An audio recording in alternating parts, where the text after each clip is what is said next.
Sup mga bossing kapadyak? Ay, sup mga bossing kapadyak, ano dapat? Nandito po ulit tayo sa LG Bike Shop ngayon, dito sa LG Bike Shop Timos, ayan.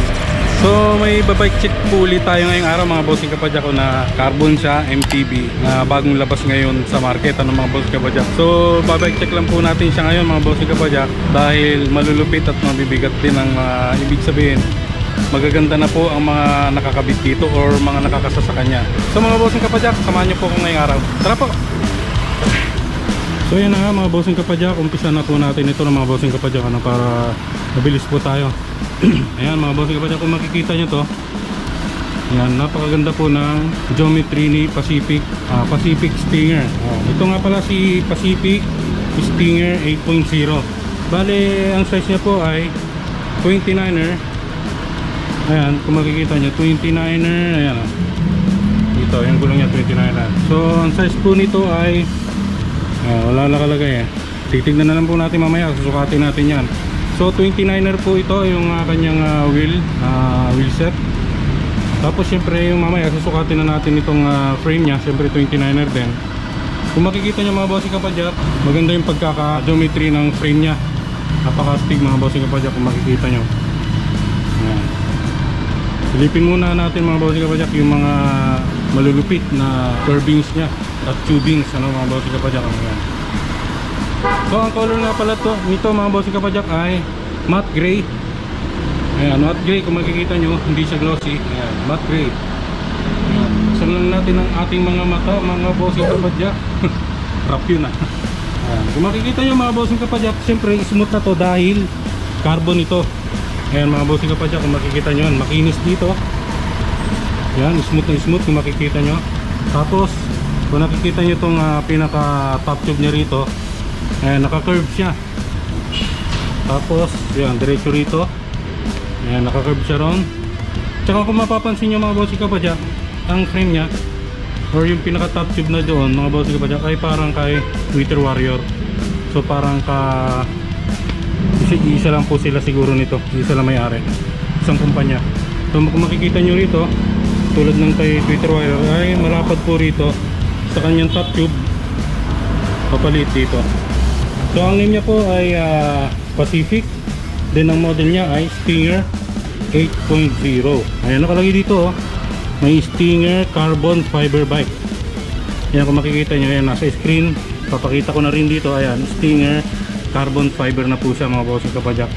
Siyempre kasama na po dyan yung dalawang lagayan ng battle cage, kasi mostly isa lang po yung battle cage, pero ito dalawa na. Ayan. Tapos kung mapapansin nyo, yung pinaka seat tube nito mga bossing kapadyak ay naka-curve na, kasi may purpose po yan, siguro para flexible. Ayan, nakalagay Stinger 8.0 carbon fiber smart entry. Ayan, through axle 12 to 148. Ayan, nakalagay na design by Pacific. Ayan. So ayan po si Pacific Stinger, yung kanyang frame. Ulitin na naman po natin, smooth nga po talaga. Ayan, naipakita ko na sa inyo yung pinaka top tube nya rito, tsaka yung pinaka tube nya. Mamaya dadating tayo doon kung tapered siya. Tapos dito kung mapapansin nyo, sa pinaka down tube nya mga bossing kapadyak ay medyo naka-curve din dito. Ang ganda ng pagkaka-shape nya o yung pagkaka-tubing nya. Pag naka-side view rito mga bossing kapadyak, dito medyo mataba na rin, pero mas mapayat kaysa dito sa may baba. Yan, pareho lang siya ng nipis. Pero dito sa pinaka top nya, sa down tube, ay medyo papayat dyan, tapos malapad dito. Pero ang shape nya triangular. Yan, ganda. Tapos dito sa pinaka baba nya, malapad mga bossing kapadyak, smooth na smooth din. Ayan. Tapos yan nga pala mga bossing kapadyak, tulad nung na-bike check natin nung nakaraan, naka press fit na po siya. Press fit na po. Tapos ito pa palang frame na to mga bossing kapadyak ay naka through axle na yan ha. Maging dun sa kanyang fork. Yan, mamaya dadako tayo dyan. Dumako na tayo rito. Ayan, ang ganda ng pinaka ano nya ang ganda ng pinaka logo nya rito ni Pacific Pacific Stinger 8.0. ang ganda. Ayan, may nakalagay dito HT52. Ayan, 52 yung size ng kanyang ano. So tapered na po to mga bossing kapadyak ha. So ang size niya rito 42, sa pinakababa niya ay 52. Ayan, nakalagay na. So tapered siya. Tapos kung mapapansin nyo, yung daanan ng kanyang cablings nandito na rin sa pinaka head tube niya. Kaya malinis na malinis yung mga cablings niya, wala kayong makikita mga kalat na cablings doon. Tapos ito, isa na lang yung nakalagay na ano niya, cablings niya dito sa pinaka brake niya. Tapos itong sa kabila ay cablings papunta ron sa kanyang RD. So sukatin na po natin yung kanyang ano, yung kanyang pinaka top tube at yung kanyang pinaka seat post para malaman po natin yung stand over height po ninyo. Saka pala mga bossing kapadyak, dito may decals din, may pahabol pa, no? Yan, tapos dito smooth na smooth din pala mga bossing kapadyak, oh. Kung makikita nyo, yan, no? Ganda, parang kay Warrior din. Kung makikita nyo, hindi po siya basta black, ha? May mga designs pa po yan, may naka-emboss dyan. Tapos yung kanyang mga decals mga bossing kapadyak ay naka-electronic emboss printed na. So mga bossing kapadyak, sukatin na po natin yung pinaka reach nya o yung pinaka top tube nya at saka yung pinaka seat tube nya. So tingnan na po natin. Yan, ang laki po ng ano ko ngayon, ng metro natin ngayon. Bulaga. Yan. Kasi naiwan natin yung metro natin sa kabila, ano. Ito yung laki yun. Yan, napakalaki kasi parang kasi laki na yata ng ano eh, ng itong ano, tawag dito, ng chainring natin. Malaki talaga mga bossing kapadyak, pang ano na to, pang gawa na ng bahay ito, mga to, panukat na ng bahay ito eh. Kaya, pero maganda naman po dahil ano siya, kompleto na yung numbers niya or yung sukat niya, may cm, may inches, lahat nandito na. Nga lang, bigat. So sukatin na po natin yung kanyang pinaka reach dito. Isa po tayo dito sa pinaka seat tube niya. Hanggang dito ay size 58 mga bossing kapadyak. Ayan, medyo medium na yata tong ano na to kasi size 29 to. Size medium na to kasi simula dito sa pinaka seat tube niya hanggang dito sa pinaka head tube niya ay size 58 mga bossing kapadyak. Ayan, malaki na tong metro natin, kitang-kita niyo na. Yan nga lang ang bigat. Tapos yung pinaka sukatin na natin yung pinaka stand over height niya o yung pinaka seat tube niya mga bossing kapadyak. Para malaman nyo kung kasya rin sa inyo kahit 29er pa to. Ayun, kasyang-kasya sa atin kahit 29er mga bossing kapadyak kasi medyo mababa siya. So, one doon hanggang sa pinakabukana ng kanyang seat post. Ayan. So, 1 hanggang dito parang 16.5 mga bossing kapadyak or 17 na to. So, 17 mga bossing kapadyak simula dito sa bukana ng kanyang seat post. 1 hanggang dito sa kanyang Halotech ay size 17 mga bossing kapadyak. Ayan. So size 58 dito mga bossing kapadyak. Size 58 dito sa pinaka top tube niya or yung pinaka reach niya. Tapos yung pinaka stand over height niya ay, or seat tube niya ay size 17. So mga bossing kapadyak, dumako naman po tayo dito sa pinaka cockpit niya, ano mga bossing kapadyak. Ano yan, napakaganda ng kanyang ano mga bossing kapadyak, ng saddle niya. Ang brand na ginamit ay Twitter na rin. Ayan, medyo matte black or matte gray din ng kulay. Tapos kung makikita nyo mga designs niya or yung mga linings niya ay glossy type. Tapos merong decals dito, Twitter, may design dito, glossy. Ayan, Twitter brand. Tapos mga bossing kapadyak, syempre yung pinaka favorite nating upuan, heart shape din siya. Tapos pag naka side view ka rito, ayan, medyo straight lang siya, no? Tapos mga bossing kapadyak, wala siyang butas dito. Tulad ng minsan na nababike check natin, wala siyang butas dito, wala siyang daanan ng utot mga bossing kapadyak, ano? Pero meron siyang kanal dito. Kaya pag umutot kayo, labas din doon. Tapos puro nga natin. Babangga tayo sa gutter eh. Yan.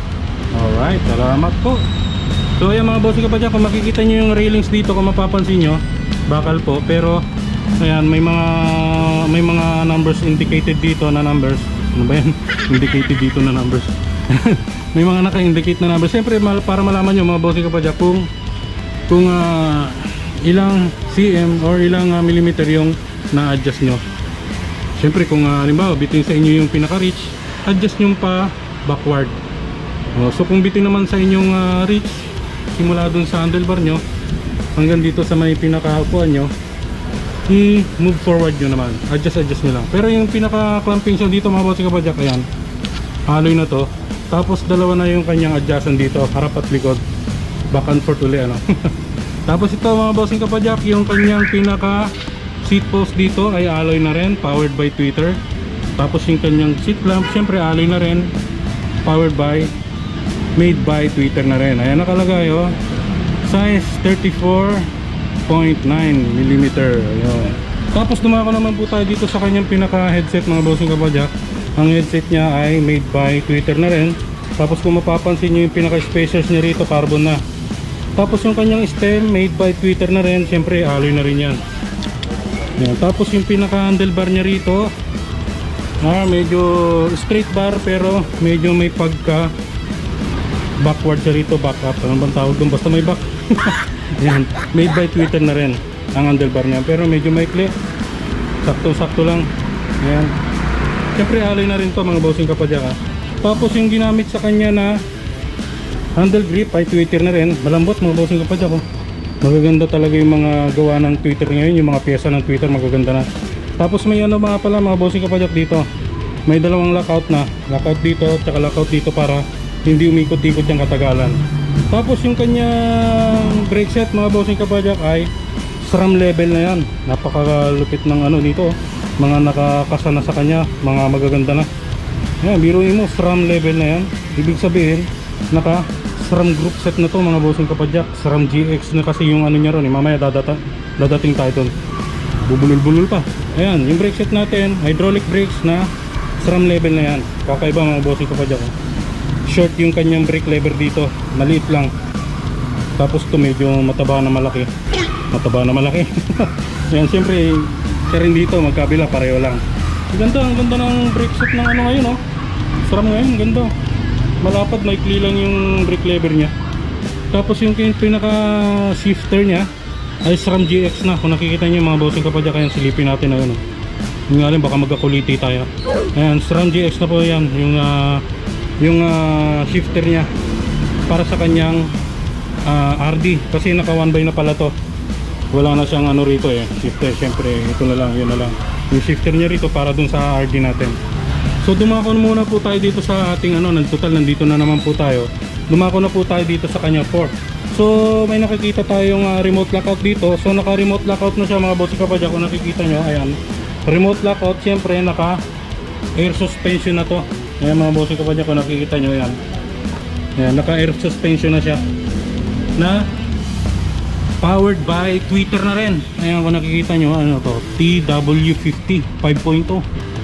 Ayan, Twitter na rin po yung kanyang brand.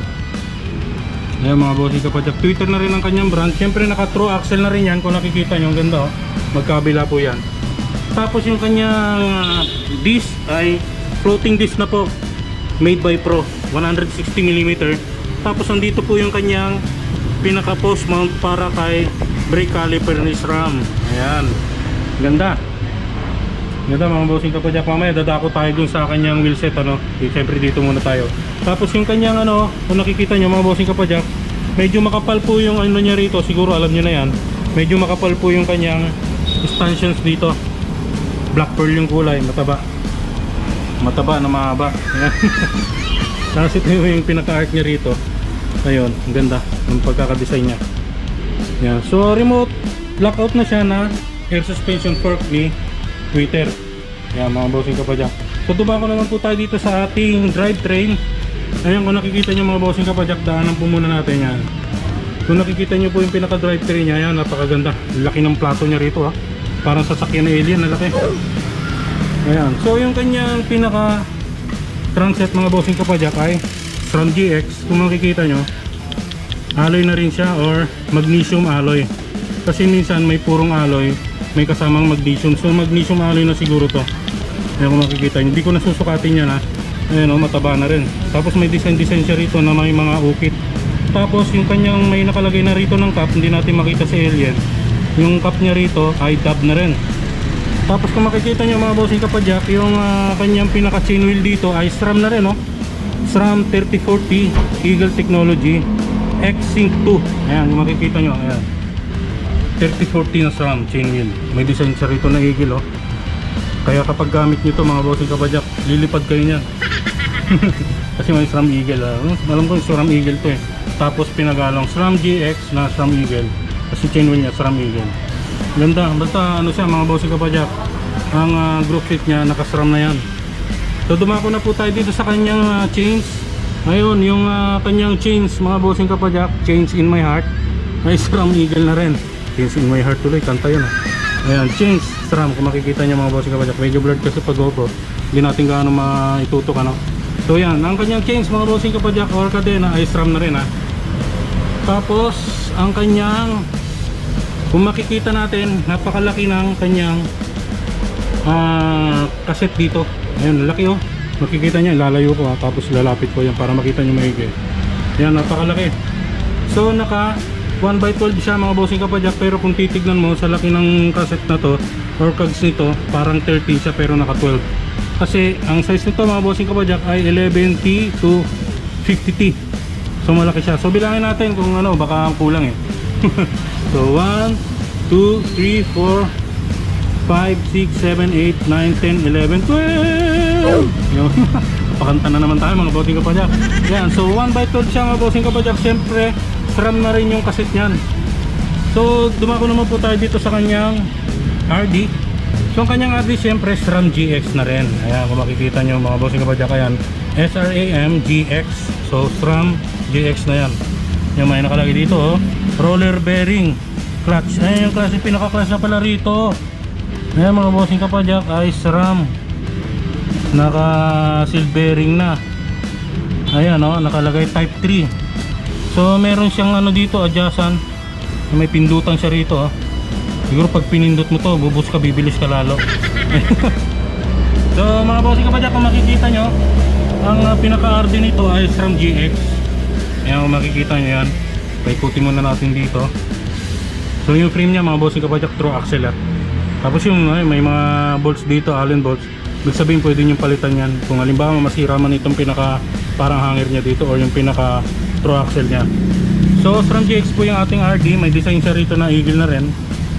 Ayan. Tapos kung mapapansin nyo mga bossing kapadyak, yung pinaka arm niya rito long cage na.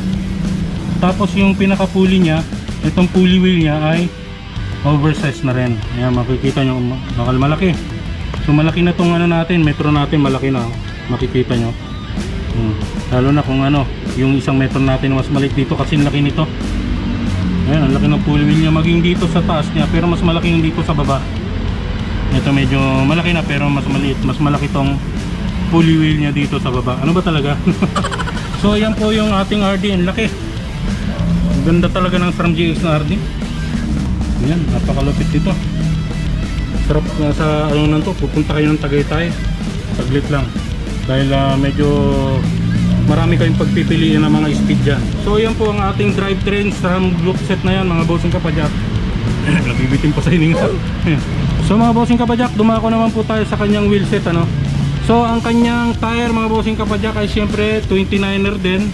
Ayan o, 29 by 2.5 yung size ng kanyang gulong. Powered by Innova Pro CrossFit, 29 by 2.5.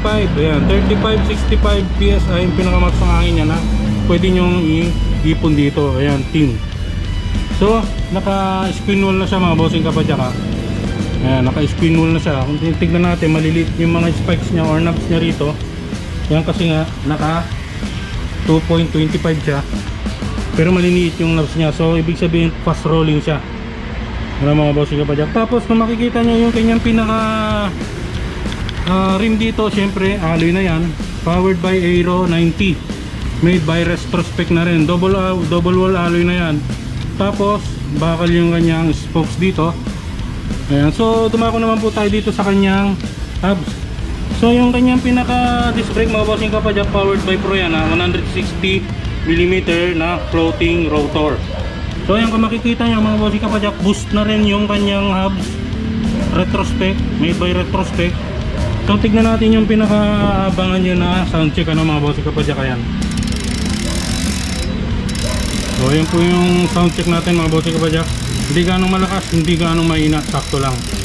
Para kung gusto nyo tumakas sa bahay nyo, gusto nyo mag-ride, hindi kayo ganong maririnig pag tumatakas. Ayan. Kaya nga pala mga bossing kapadyak, kung makikita natin yung ano, yung kanyang pinaka post mount niya dito sa pinaka brake niya, nandito na po sa pinaka inner frame niya na medyo safe na rin. So ayan, yung post man niya, ayan, nandito, tapos nandito sa taas. So safe na po yung ating pinaka brake caliper dito. So ayan mga bossing kapadyak, yung hubs natin tsaka yung pinaka true axle nya Tapos yung pinaka frame natin, lahat naka-boost na yan. Ayan, ako nakikita nyo nakalagay boost, EPS technology na yan.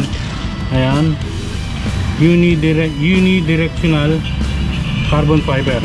Ayan, malulupit na at matitibay na yung kanyang materials na ginamit dito, mga bossing kapadyak. Ayan, kung nakikita nyo, dito meron ng labasan ng cable dito. Ayan, dito sa ilalim wala, kasi malinis na malinis nga po pala yung cables na rito. Dito na lumabas sa baba. Ayan, kung makikita nyo, maging doon sa kabila, ayun, nakikita nyo doon sa kapitbahay na sa kabila. So mga bossing kapadyak, ito po si Pacific Stinger 8.0, ano mga bossing kapadyak. So ito po si Pacific Stinger 8.0 ay nagkakahalaga ng 56,000 mga bossing kapadyak. Ayan, kapakaganda, 56,000 na lang po yan mga bossing kapadyak. Tapos ayan, yung fork nya naka remote lockout na rin, na naka air suspension fork. Sa price nya reasonable na siya dahil naka air fork ka na, naka remote lockout ka pa, tapos naka SRAM GX group set ka na dyan. So ayan po si Pacific Stinger 8.0.